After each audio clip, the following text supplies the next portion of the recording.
Okay, I am ready to rock and roll with Wanda's tutorial on making your own brush. So I'm going to go ahead and follow her direction, open a square canvas, adjust it so I can see it, and then she says to fill the canvas. So I'm going to fill it, but I'm also going to draw in grayscale. So let me choose black, and I'm going to fill that. So just so everybody knows, the background color now has a layer over it of black, which is going to be important later. So drawing in grayscale means I want to select, obviously, shades of gray. So I'm going to go ahead and do a quick Google, or sorry, not a quick Google, a quick doodle. This is straight up from high school days when I would actually write notes to my friends in class, don't tell my teachers. Or I would do this all over. I remember doing this a lot in geometry. I was particularly not drawn to geometry, which is ironic, but I would doodle this same sun right here. And so the idea behind making your brushes is you take a piece of clip art or an image that you use a lot, like let's say this is one I use a lot, and you're going to turn this into basically a stamper inside of Procreate. So now that I have my grayscale image, I'm going to follow the direction by clicking on the Actions button at the top toolbar, and then I'm going to click Copy Canvas. Then she says the next step is to go to your brushes. So select your brush right up here, click on the plus sign to add a new brush, and where it says Shape Source, or excuse me, yeah, for shape source, we're going to hold down on select shape and paste it in there. So now what you're seeing is I've copied my canvas as a shape and now I'm pasting it in.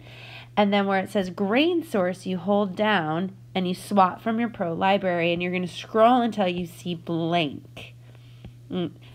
Just looking at this alone, I want to engage and just learn so much more, but I'm just going to be simple and follow her directions and look for blank. And there it is. Blank is right there. So her next step says to go to stroke and set the spacing to max. So all the way, oh, that's so cool. Look at what's happening to the example. As I move it up, it's going from being a straight line of that one doodle to now it's independent little doodle. Oh my gosh, that's so cool. Grain source. Grain source. Long press, select grain. Wait. Long press, select grain.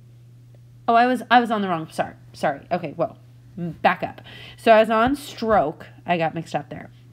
Now I'm going to go to general, which is second from the right. And she says to set the size limits to max. Size limits to max, which is indeed, oh my gosh, look at that. Look what's happening. 750.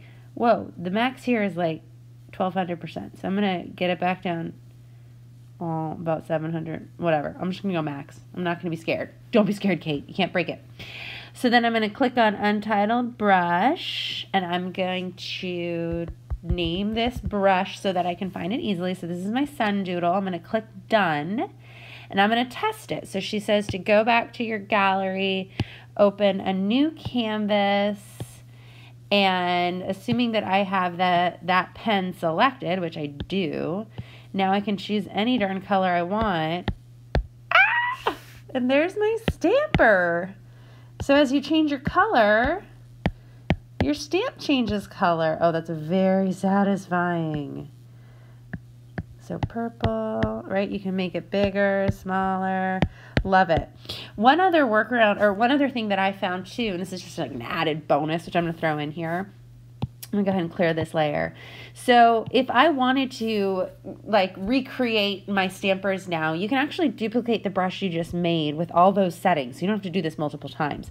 So you go back to your sun doodle, you swipe to the left and you click duplicate. So now you open up that brush and you can adjust it. So we'll title it in just a moment.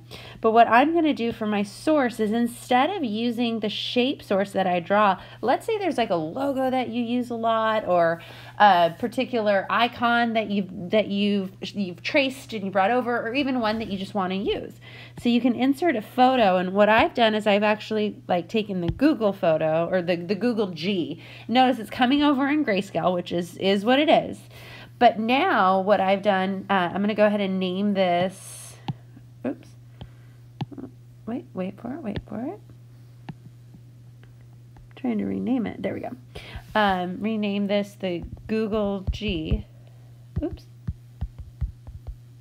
And now I can go back through and, oh, what? Bigger, small g, big G. Okay.